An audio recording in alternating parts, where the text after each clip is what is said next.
vous demande d'accueillir Laurent Curny, le Country Manager France de Stripe.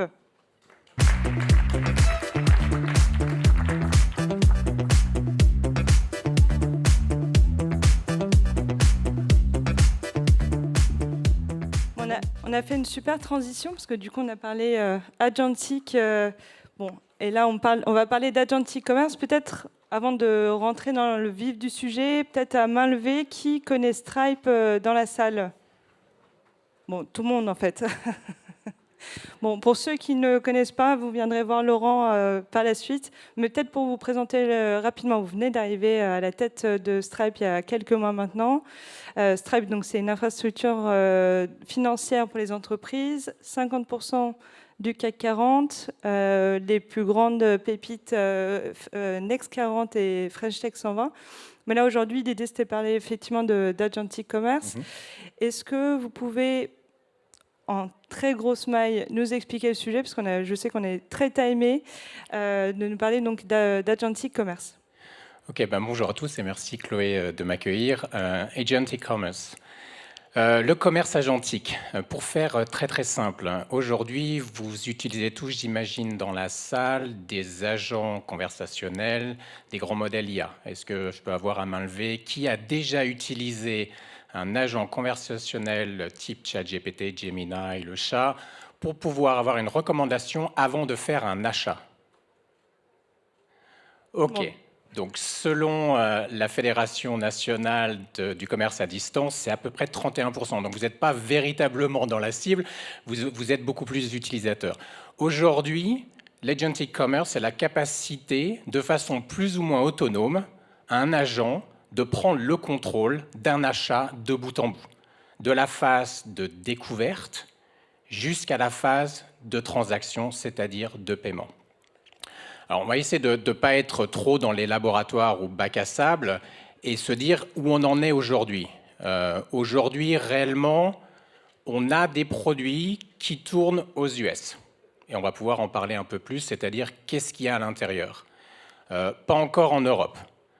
On a globalement la capacité aujourd'hui d'avoir des agents qui prennent des actions en votre nom, jusqu'à un niveau de délégation forte. Néanmoins, on a toujours besoin d'un humain dans la boucle pour pouvoir processer le paiement. La technologie aujourd'hui existe. On a besoin d'avoir également un cadre réglementaire qui nous permette de le faire de façon complètement autonome.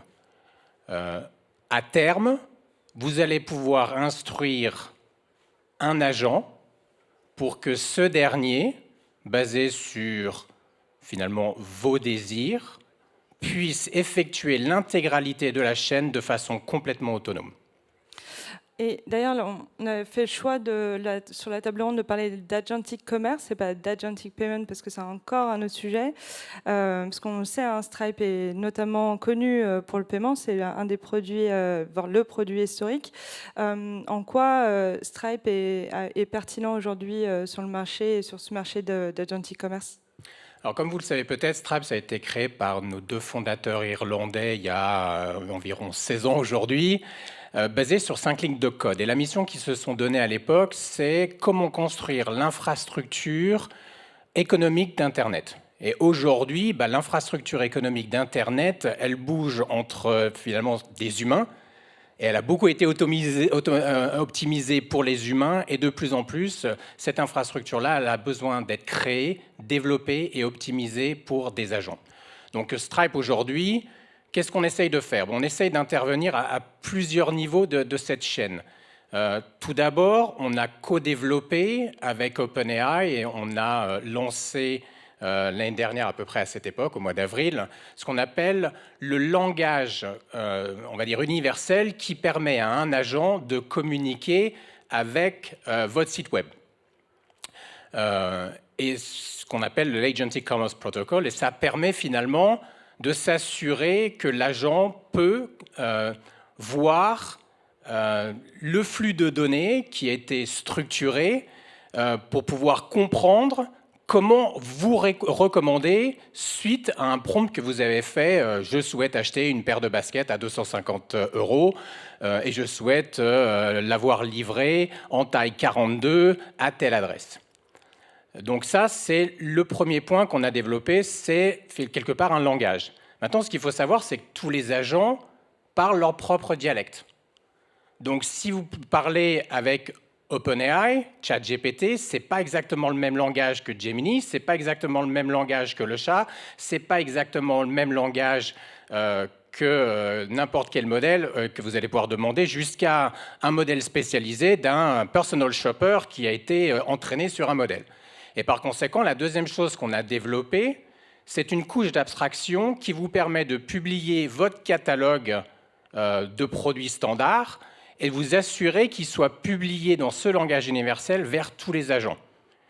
Donc ça, c'est déjà, ça vous permet finalement de créer simplement une seule interface unique vis-à-vis de l'ensemble des agents qui vont eux-mêmes venir quelque part sélectionner votre produit. Et là est toute la problématique pour les commerçants aujourd'hui, c'est comment être sélectionné par les agents.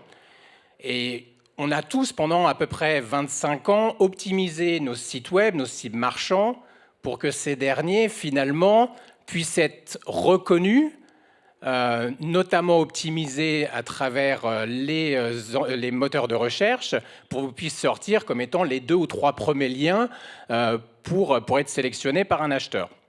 Aujourd'hui, il faut que vos sites, qu'ils soient beaux, pas beaux, qu'ils aient été optimisés en termes de pages, en termes de menus, en termes de configuration, l'agent, quelque part, ce qu'il regarde, c'est votre flux de données structuré. Et par conséquent, vous avez besoin d'optimiser plutôt votre back-end, c'est-à-dire les bases de données, plutôt que votre front-end.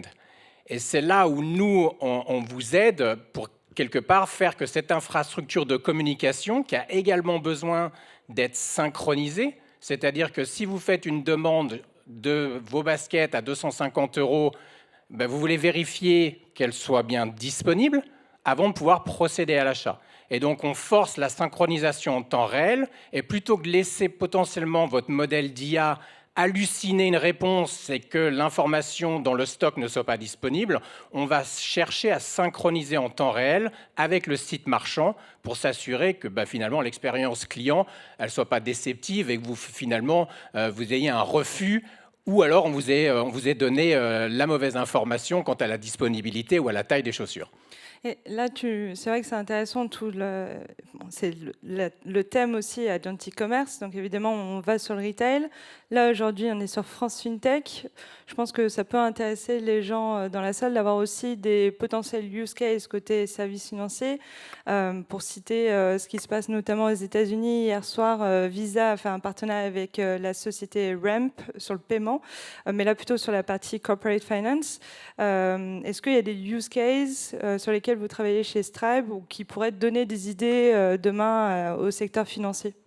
Alors, le secteur financier, il va être un peu plus compliqué que finalement une SKU dans le commerce, parce que déjà, il faut avoir des termes et des conditions qui soient standardisés. En général, il y a énormément de produits financiers qui sont quelque part configurable et quasiment customisé à l'individu, modèle de risque, etc. Donc cette partie-là est moins simple. Néanmoins, être capable de s'assurer que toutes vos informations structurées puissent être publiées et identifiées, sélectionnées par les moteurs d'IA et utiliser la plateforme pour faire finalement cette première étape de publication vis-à-vis de l'ensemble des agents, ça c'est possible. La deuxième chose, c'est qu'on peut complètement imaginer, et c'est ce qu'on fait autour du paiement, mais ça pourrait être articulé autour d'un compte épargne, par exemple. C'est ce qu'on a essayé de construire autour du paiement qui s'appliquerait également à un compte épargne, c'est dans un premier temps, vous allez faire une délégation ou une procuration à votre agent. Votre agent, il va falloir qu'il soit reconnu dans votre portefeuille numérique. Donc, vous allez finalement l'enregistrer. Ça, c'est la première étape. Donc, quelque part, vous lui donnez un consentement explicite pour qu'il puisse agir en votre nom. Cet agent-là, vous allez également mettre un ensemble de règles. Ces règles vont être définies par rapport à « je voudrais pouvoir épargner sur… un plan d'épargne qui est éco-responsable si j'ai 1 000 € sur mon compte en banque à la fin du mois. Merci de verser 400 €. Là, vous avez votre agent qui peut agir en votre nom.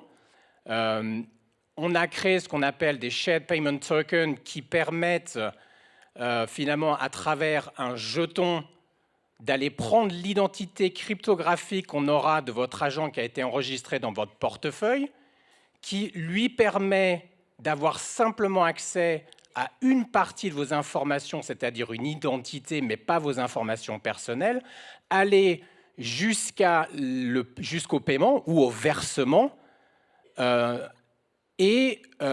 en utilisant un jeton qui est à usage unique et donc qui ne peut pas être hacké. Même s'il était hacké, il n'y a pas d'information à l'intérieur. Et ça, c'est un des cas d'usage qu'on peut imaginer qui existe aujourd'hui dans le monde du commerce. C'est un cas d'usage qui peut fonctionner dans un monde, on va dire, assez simple pour l'instant, dans le monde de l'épargne, par exemple. Peut-être pour finir un peu sur ce sujet, tu commençais tout à l'heure à parler de la donnée, de la préparer. Il y a quelques jours, il y avait une conférence justement chez Stripe où il y a notamment la personne en charge de la data et de l'AI de ManoMano qui disait qu'ils avaient repris en interne justement toute cette aspérité donnée pour être en capacité de de pusher cette donnée auprès des LLM. Il y a la donnée. Est-ce qu'il y a d'autres sujets sur lesquels les entreprises doivent se concentrer pour être prêts à l'agentic commerce qui devrait arriver dans quelques mois, on l'espère, en France? Je pense qu'il faut vraiment y penser comme un changement de paradigme. C'est-à-dire qu'aujourd'hui, le commerce agentique, ça va être un canal additionnel. Ça ne va pas remplacer votre canal traditionnel. Si on revient en 2001, début de l'e-commerce, après on a le commerce mobile, il y a des gens qui ont attendu finalement assez longtemps avant de basculer sur le mobile, et la réalité c'est qu'il faut se préparer.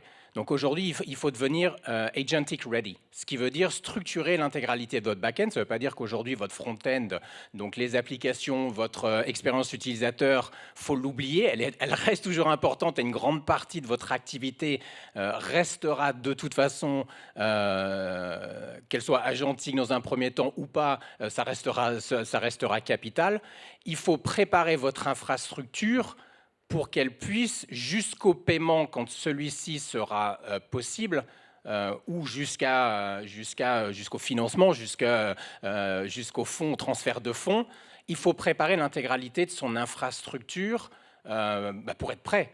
Pour être prêt, on a aujourd'hui des clients aux US qui sont prêts, puisqu'on travaille déjà avec Urban, et c'est un cas réel, et c'est des clients aujourd'hui qui fonctionnent. On commence à avoir des premiers cas dans le secteur financier, donc on va certainement faire des annonces d'ici la fin du mois par rapport à ce qu'on est en train de faire, tout secteur d'activité. Et donc je pense que c'est plus une question de se préparer, de ne pas nécessairement attendre et d'être véritablement agentic ready pour demain. Merci Laurent. On suivra les actualités de Stripe d'ici quelques semaines. Merci à tous.